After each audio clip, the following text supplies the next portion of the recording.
Hello everyone, welcome back to my channel Puja Manik blog. আশা করি সকলেই ভালো আছেন আর আমিও অনেক ভালো আছি। সবাইকে জানাই গুড মর্নিং। তো আজকের এই ভিডিওটা কিন্তু খুবই ইন্টারেস্টিং হতে চলেছে, আপনারা দেখতে থাকুন পুরো ভিডিওটা, আশা করি আপনাদের ভালো লাগবে। আর আজকে কিন্তু সকালের দিকে এখানে বৃষ্টিও হয়েছে, হালকা হালকা বৃষ্টি হয়েছে, ঠান্ডা আছে তাই। আর মেঘও করেছে আজ। তো এখানে আমি একটু 2 কাপ জল গরম করতে বসিয়েছি। এই জলের মধ্যে দিয়ে দিচ্ছি 3টে দারচিনির টুকরো। এই দারচিনির জলটা আমি সকালে খালি পেটে খাই, চা খাই না, চা খেতে ভালো লাগে না, তাই এই দারচিনির জলটা এইভাবে করে খেলে চায়ের মতোই লাগে, খেতে বেশ ভালো হয়। সকালে অনেক কাজ আছে আজ, তো সব কাজ তাড়াতাড়ি করে নিতে হবে। আজকে একটু বেড়াতে যাব, তো কোথায় যাই সেটাই আপনারা দেখতে থাকুন। খুব সুন্দর একটা জায়গায় যাব। আর এই ভিডিওতে ভয়েসটা কিন্তু আমি এডিট করার সময় দিচ্ছি। ভিডিও বানানোর সময় কথা বললে খুব জোরে কথা যদি না বলা হয় তাহলে কিন্তু সাউন্ড খুব কম আসে, তাই এখন ভালো করে বলছি। তো দেখো, ঠান্ডার কারণে গাছের পাতাগুলো কেমন যেন লাল হয়ে গেছে, নাহলে কিন্তু খুব সুন্দর লাগে, সবুজ থাকে একদম। আর এখানে কিছু ধনেপাতাও লাগিয়েছি, কম জায়গার মধ্যে ওই লাগিয়েছি অল্প করে, বেশি জায়গা তো নেই, তাই ওইভাবেই চেষ্টা করেছি। আর নিজের হাতে কোনো গাছ লাগালে সেই গাছ যখন বড় হয়, ফল দেয়, দেখবে তখন কিন্তু মনটা অনেক ভালো লাগে, দেখে আনন্দ লাগে খুবই। এখানে এই লঙ্কা গাছটা অনেক লঙ্কা হয়েছিল, কিন্তু এখন যেন কেমন হয়ে গেছে পাতাগুলো। এই গাছটা আমি 8 বছরে লাগিয়েছিলাম, তো 1 বছর হয়ে গেল। তো সামনের দিকেও আমার কিছু গাছ আছে কয়েকটা, তো ওগুলো দেখাই কেমন আছে। আর এই গাছটা আমি যখন প্রথম লাগিয়েছিলাম তখন কত ছোট ছিল, খুব তাড়াতাড়ি বড় হয়ে গেছে। আর এই মানি প্ল্যান্টটা বেশ ভালো হয়েছে এখন। আরও কয়েকটা গাছ আছে, তো অনেক কাজ আছে এখন, তো সব কাজ কমপ্লিট করে নিই ঘরের। তো দেখো, আমি এখানে রান্না করে নিয়েছি। এখন সময় হলো দুপুর 1টা, তো সব রান্না বান্না করা হয়ে গেছে। তো এরপর খেয়ে নেব, তো খেয়ে কথা হচ্ছে। তো আমি রেডি হয়ে গেছি, সকালে বলেছিলাম যে আজ একটা জায়গায় যাব, তো চলো তাহলে যাওয়া যাক। আজকে রবিবার, দেখেই বোঝা যাচ্ছে, কারণ এই রাস্তাতে অনেক গাড়ি যায়, অন্য দিন রবিবারে গাড়ি একটু কমই চলে। তো আমরা বেরিয়ে পড়েছি, তো চলুন তাহলে যাওয়া যাক, যেতে যেতে কথা হচ্ছে। আর আমার এই চ্যানেলটি যদি সাবস্ক্রাইব করা না থাকে তাহলে একবার সাবস্ক্রাইব করে দেবেন, আমাকে সাপোর্ট করবেন প্লিজ।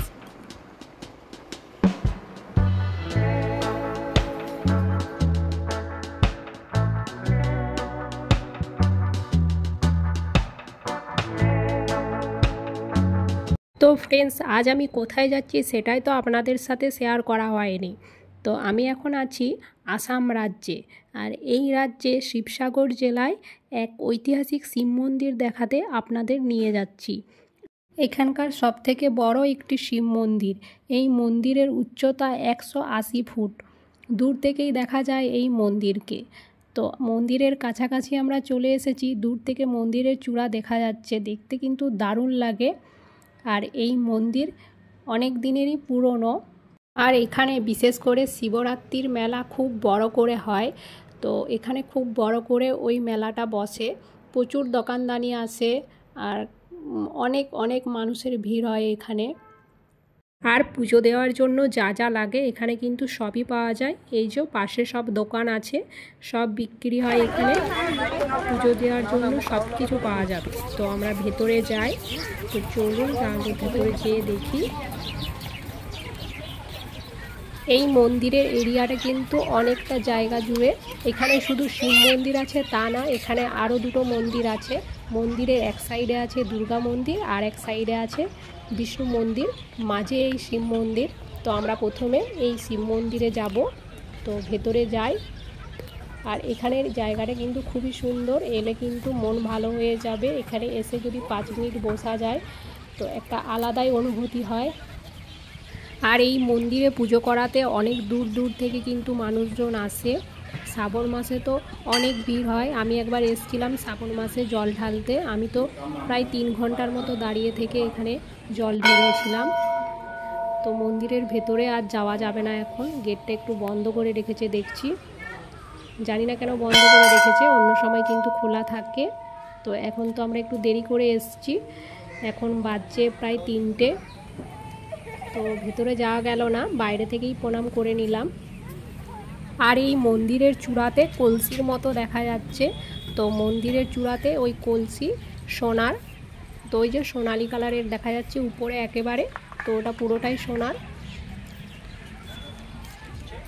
আর মন্দিরের ভিতরে তো ধূপ জ্বালাতে দেয় না, প্রদীপও জ্বালাতে দেয় না। তো ধূপ আর প্রদীপ জ্বালানোর জন্য এই যে এখানে এগুলো আছে। তো দেখো বিদেশ থেকেও মানুষজন এসছে, এই যে এনারা দুজন এসছে বিদেশ থেকে। তো দেখো এখানে এই যে সব ধূপ আর প্রদীপ জ্বালানোর জন্য আজ বিদেশ থেকে অনেকেই এসছে। ওই যে দূরে দাঁড়িয়ে আছে, ওনারাও বিদেশ থেকে এসছে সব।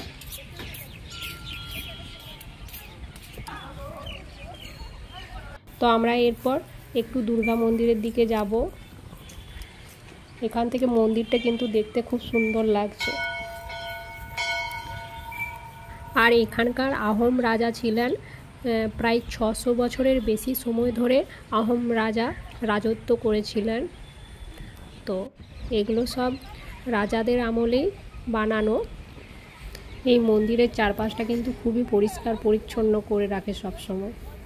খুব বাতাস দিচ্ছে না। আর এটা হলো দুর্গা মন্দির। তো আমরা এখন দুর্গা মন্দিরের দিকে যাচ্ছি। এখানে তো 3টে মন্দির আছে বললাম, শিব মন্দির, দুর্গা মন্দির আর বিষ্ণু মন্দির। তবে অসমীয়া ভাষায় মন্দিরকে দোল বলে। এখানকার মানুষেরা বলে শিব দোল, দুর্গা দোল আর বিষ্ণু দোল এইভাবে বলে। তো ভেতরটা দেখুন খুব সুন্দর। আগেকার দিনে তৈরি করা মন্দির একটু অন্যরকমই হয়।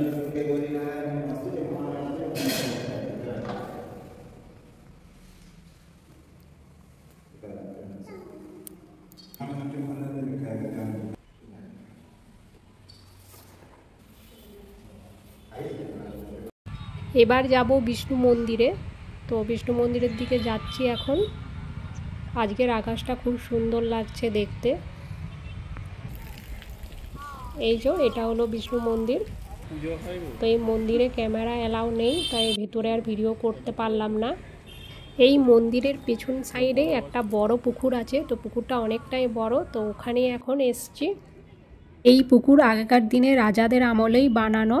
তখনকার দিনের মানুষ মাটি কেটে নিজেরা এই পুকুর বানিয়েছিল। 1 বছর টাইম লেগেছিল এই পুকুর বানাতে। আর শিবসাগর জেলাতে এই রকম পুকুর অনেক কটাই আছে, 7টা মতো আছে শুনেছি। তো আমি কয়েকটা দেখেছি, আমি 3টে মতো দেখেছি। শিবসাগর পুকুর এটা, একটা জয়সাগর আছে আর একটা গৌরীসাগর আছে। তো এইটা সবথেকে বড় পুকুর। আর এই জায়গাটির শিবসাগর নাম হওয়ার কারণ হলো এই মন্দির। আর এখানে এই বড় পুকুরের জন্য দুটো মিলিয়ে নাম হয়েছে শিবসাগর। মন্দিরের ঠিক পিছনেই এই পুকুরটি আছে। আর এখানে আমরা দেখতে পাচ্ছি যে জলে হাঁস চড়ছে। এই হাঁস কিন্তু জলেই থাকে, কেউ একে ধরবে না। আর পুকুরে যে মাছ আছে, পুকুরে কিন্তু প্রচুর পরিমাণে মাছ আছে। এই মাছ একটাও কেউ ধরতে পারবে না, ধরার নিয়ম নেই এখানে। কচ্ছপ আছে, অনেক বড় বড় কচ্ছপ আছে। এগুলো সব ভগবানের নামে দিয়ে গেছে। কোনো মানুষ যদি ঠাকুরের কাছে কিছু প্রার্থনা করে, তো তার মনের আশা পূর্ণ হলে তো যে যেমনভাবে বলে, তো সেই হিসাবে এখানে মাছ, হাঁস বা কচ্ছপ সব এই পুকুরে ছেড়ে যায়। ওই যে ওইদিকে একটা ঘাট আছে দেখা যাচ্ছে। তো ঘাটটা এখন বন্ধ আছে, কোনো কিছু কাজ হয়েছে মনে হচ্ছে, না হলে ওই ঘাটে নামা যায়। ওখানে কিন্তু গেলেই অনেক বড় বড় মাছ দেখা যায়। এই পুকুরের সব কিছুই সব ভগবানের নামে, কেউ একটা হাত দেবে না, হাঁস বা মাছ, কচ্ছপ কেউই ধরবে না। তো আর এখানে ব্রেড বিক্রি করছে হাঁসগুলোকে খাওয়ানোর জন্য। অনেকেই ঘুরতে আসে, তো এই ব্রেড কিনে হাঁসগুলোকে খাওয়ায়। তো কিনে এইভাবে জলের মধ্যে দিয়ে দিলেই হাঁসগুলো ব্রেডগুলো খুব সুন্দরভাবে খেয়ে নেয়। তো প্রচণ্ড বাতাস দিচ্ছে এখানে পুকুরের ধারে। আর কিছুক্ষণের মধ্যে সন্ধেও হয়ে যাবে, তো এবার বাড়ি ফেরা যাক। তো আজকের এই ভিডিওটা এই পর্যন্তই। আপনাদের এই ভিডিওটা আজ কেমন লাগলো আপনারা কমেন্ট করে জানাবেন। আর আমার এই চ্যানেলটিকে আপনারা একবার সাবস্ক্রাইব করে দেবেন প্লিজ। আবারও ফিরে আসবো পরবর্তী কোনো এক নতুন ভিডিওতে। ভালো থাকবেন, বাই।